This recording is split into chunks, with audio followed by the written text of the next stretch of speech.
All praises, all praises, all praises to the heavenly creator of infinity, eternity, the universe, the stars, the earth, the oceans, the mountains, the seas, the valleys, the clouds, all creeping things, humanity, and all there is. This is Revelations.Unveiled. Detroit. Welcome, family. We are here again tonight, assembled. We have our cranial universes exposed and our carnal cabinets open to bear forth our souls, so that we may receive the heavenly, holy communication and frequency of this information this evening. And to the 12 tribes scattered abroad, wherever you may be on planet Earth, I love you. My continuous prayer and care for your safety and security.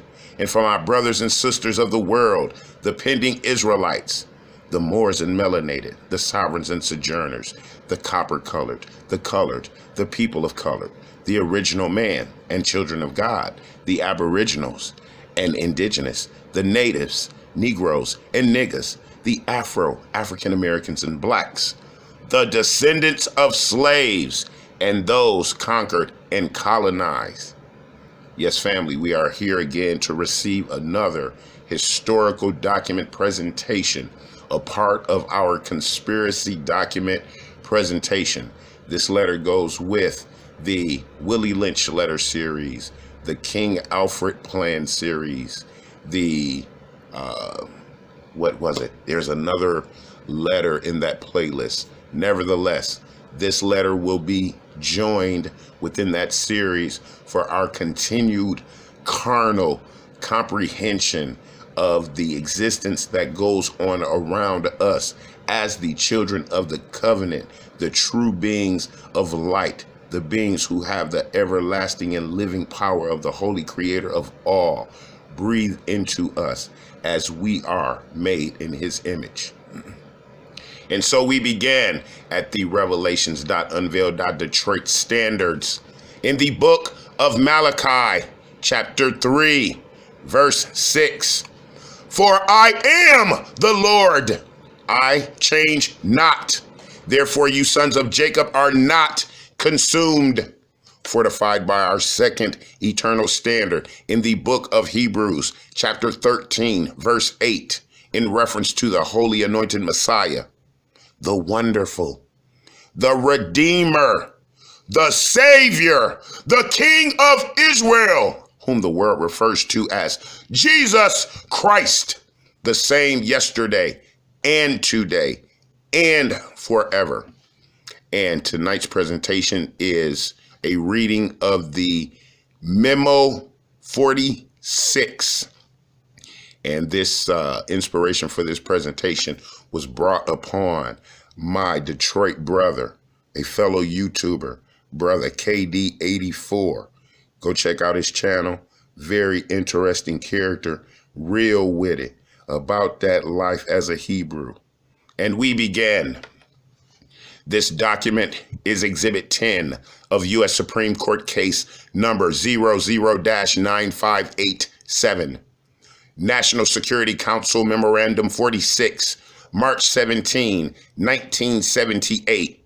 Presidential Review Memorandum NSCM/46 to the Secretary of State, the Department or the Secretary of Defense, the Director of Central Intelligence. Subject: Black Africa and the U.S. Black Movement.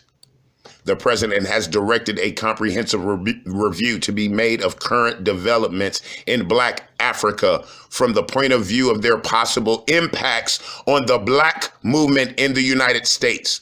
This review should consider long-term tendencies and social political developments and the degree to which they are consistent with or contradict U.S. interest. 2. Proposals for durable contacts between radical African leaders and leftist leaders of the U.S. Black community. 3. Appropriate steps to be taken inside and outside the country in order to inhibit any pressure by radical African leaders and organizations on the U.S. Black community for the latter to exert influence on the policy of the administration toward Africa. The president has directed the NSC Interdepartmental Group for Africa perform its review. The review should be forwarded to the NSC Political Analysis Committee by April 20. Signed by Zbigniew Brzezinski, the Secretary of the Treasury, the Secretary of Commerce, the Attorney General, the Chairman, Joint Chiefs of Staff, National Security Council, Interdepartmental Group for Africa. Study response to Presidential Security Review Memo NSC-46, Black Africa and the U.S. Movement. Objective of our policy toward Black Africa is to prevent social upheavals which could radically change the political situation throughout the area. The success or failure of our policy in the region depends on the solution, international and internal issues whose importance of the United States is on the increase. 2. A U.S. interest in Africa. A multiplicity of interests influences the U.S. attitude toward Black Africa. The most important of these interests can be summarized as follows. 1. Political. If Black African states assume attitudes hostile to the United States' national interests, our policy toward the white regimes, which is a key element in our relationships with the Black states, may be subjected by the latter to great pressure for fundamental change. Thus, the West may face a real danger of being deprived of access to the enormous raw material resources of Southern Africa, which are vital for our defense needs, as well as losing control over the Cape sea routes by which approximately 65% of Middle Eastern oil is supplied to Western Europe. Moreover, such a development may bring out internal political difficulties by intensifying the activity of the Black movement in the United States itself. It should also be borne in the mind that Black Africa is an integral part of a continent where tribal and regional discord, economic backwardness, inadequate infrastructures, drought, and famine are consistent features of the scene. In conjunction with the artificial borders imposed by the former colonial powers, guerrilla warfare in Rhodesia, and widespread indignation against apartheid in South Africa, the above factors provide the communist states with ample opportunities for furthering their aims. This must necessarily redound to the detriment of U.S. political interests. 2. Economic. Black Africa is increasingly becoming an outlet for U.S. exports and investment. The mineral resources of the area continue to be of great value for the normal functioning of industry in the United States and allied countries. In 1977, U.S. direct investment in Black Africa totaled about $1.8 billion and exports $2.2 billion. New prospects of substantial profits would continue to develop in the countries concerned. 4. Black Africa and the U.S. Black movement. Apart from the above-mentioned factors adverse to U.S. strategic interests, the nationalist liberation movement in Black Africa can act as a catalyst with far-reaching effects on the American Black community by stimulating its organizational consolidation and by inducing radical actions. Such a result would be likely as Zaire went the way of Angola and Mozambique. An occurrence of events of the 1967-68 would do grievous harm to the U.S. prestige, especially in view of the concern of the present administration with human rights issues. Moreover, the administration would have to take specific steps to stabilize the situation. Such steps might be misunderstood both inside and outside the United States. In order to prevent such a trend and protect U.S. national security interest, it would appear essential to elaborate and carry out effective countermeasures. 1. Possibility of joint action by U.S. Black and African nationalist movement. In elaborating U.S. policy toward Black Africa, due weight must be given to the fact that there are 25 million American Blacks whose roots are African and who consciously or subconsciously sympathize with African nationalism. The living conditions of the Black population should also be taken into account. Immense advances in the field are accompanied by a long-lasting high rate of unemployment, especially among the youth, and by poverty and dissatisfaction with government social welfare standards. These factors taken together may provide a basis for joint actions of a concrete nature by the African nationalist movement and the U.S. Black community. Basically, actions would take the form of demonstrations and public protests, but the likelihood of violence cannot be excluded.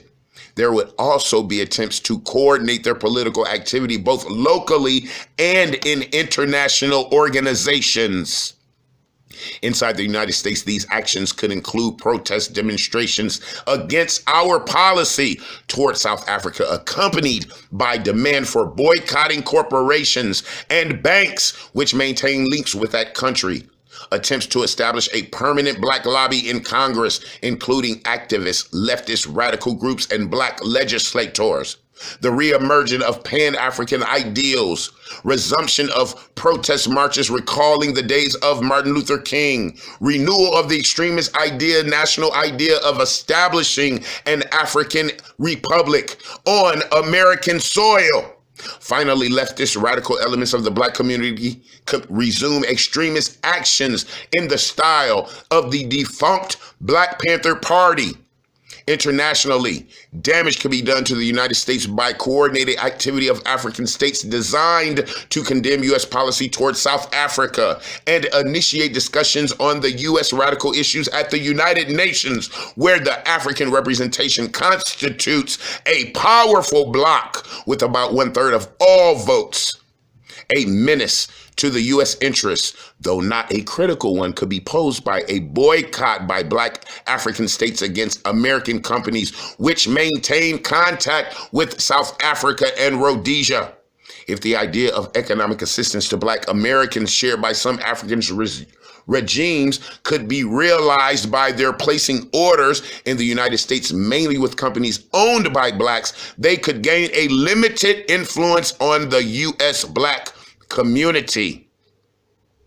In the above context, we must envisage the possibility, however remote, that Black Americans interested in African affairs may refocus their attention on the Arab-Israeli conflict. Taking into account the African descent of African American Blacks, it is reasonable to anticipate that their sympathies would lie with the Arabs, who are closer to them in spirit and in some case related to them by blood. Black involvement in lobbying to support the Arabs may lead to serious dissension between American Black and Jews. The likelihood of extremist actions by either side is negligible, but the discord may bring about tension in the internal political climate of the United States. 3. Political options. In the context of long-term strategy, the United States cannot afford a radical change in the fundamentals of its African policy, which is designed for maximum protection of national security. In the present case, emphasis is laid on the importance of Black Africa for U.S. political, economic, and military interests. Recommendations. In weighing the range of U.S. interests in Black Africa, basic recommendations arranged without intent to imply priority are: 1.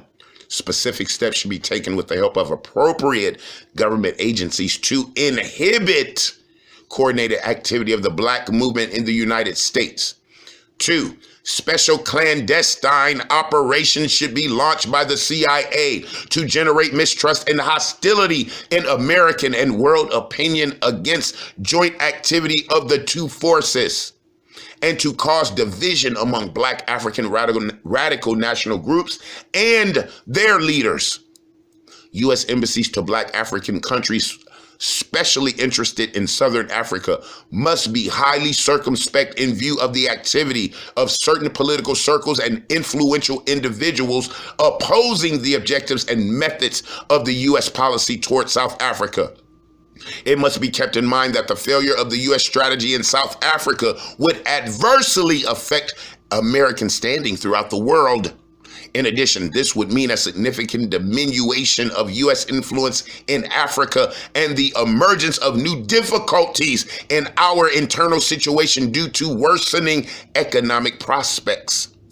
4. The FBI should mount surveillance operations against Black African representatives and collect sensitive information on those, especially at the UN, who oppose U.S. policy toward South Africa. The information should include facts on their links with the leaders of the Black movement in the United States, thus making possible at least partial neutralization of the adverse effects of their activity. 4. Trends in the American Black movement. In connection with our African policy, it is highly important to evaluate correctly the present state of the Black movement in the United States and basing ourselves on all available information to try to devise a course for its future development. Such an approach is strongly suggested by our perception of the fact that American Blacks form a single ethnic group potentially capable of causing extreme instability in our strategy towards South Africa. This may lead to critical differences between the United States and the Black Africa in particular. It would also encourage the Soviet Union It would also encourage the Soviet Union to step up its interference in the region. Finally, it would pose a serious threat to the delicate structures of race relations within the U.S. All the above considerations given rise to concern for the future security of the United States. Since the mid-60s, when legislation on human rights was passed and Martin Luther King murdered, federal and local measures to improve Black welfare have been taken, as a result of which the U.S. Black movement has undergone considerable changes. The principal changes are as follows. Social and economic issues have supplanted political aims as the main preoccupations of the movement, and actions formerly planned on a national scale are now being organized locally. Fragmentation and lack of organizational unity within the movements, sharp social stratifications of the Black population, and lack of policy options which could reunite them. Want of a national leader of standing comparable to Martin Luther King. B, the range of policy options. The concern for the future security of the United States makes necessary the range of policy options. Arranged without intent imply priority. They are: A, to enlarge programs within the framework of the present budget for the improvement of the social and economic welfare of American Blacks in order to ensure continuing development of present trends in the Black community. B, to elaborate and bring into effect a special program designed to perpetuate division in the Black movement and neutralize the most active groups of leftist radical organizations representing different social stratas of the Black community to encourage divisions in Black circles.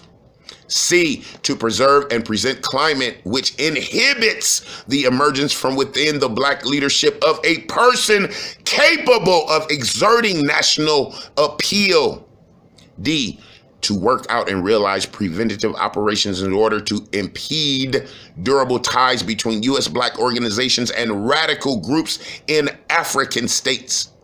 to support actions designed to sharpen social stratification in the Black community, which would lead to the widening and perpetuation of the gap between successful, educated Blacks and the poor, giving rise to growing antagonism between different Black groups and a weakening of the movement as a whole. F, to facilitate the greatest possible expansion of Black business by granting government contracts and loans with favorable terms to Black businessmen. G, to take every possible means through the AFL-CIO leaders to counteract the increasing influence of Black labor organizations which function in all major unions, and in particular the National Coalition of Black Trade Unions and its leadership, including the creation of real preference for adverse and hostile reaction among white trade unions to demands for improvement of social and economic welfare of Blacks. H, to support the nomination at federal and local levels of loyal Black public figures to elective offices, to government agencies and the court. This would promote the achievement of a twofold purpose. First, it would be easier to control the activity of loyal Black representatives within the existing institutions. Second, the idea of an independent Black political party now under discussion within the Black leadership circles would soon lose all support. Second, the idea of an independent Black political party now under discussion within the Black leadership circles would soon lose all support. And there it is, family. That is Memo 46, written in 1977 by Jimmy Carter to the heads of all the government agencies as it pertains a plan, an analysis, an outline, an objective, and the formulation of a mission for control of the African states and the so-called Black community here in America. So, for all my family that were born in the 70s, that was your history in the decade of your birth. And for all the people who have a love and a loyalty and an affection for President Jimmy Carter, that document is what he felt about you. And for all you brothers and sisters that run organizations and you up on these uppity perches and you think you too good to intermingle with the other brothers at the grassroots level, the mid level, the high level, hey, to them, we all one level. So family, this is another review and analysis of historical governmental documents for you to comprehend, to coordinate within your cranial cavity, and let it seep around the cerebellum and cerebrum, and let it pacificate between the pineal and pituitary. Let's get it together. This was a major wipe at the darkness and ignorance of the history we've been taught. In the carnal existence, we walk around in ignorance until we are together again. I love you. I love you. Family, I love you. This is Revelations.Unveiled.Detroit.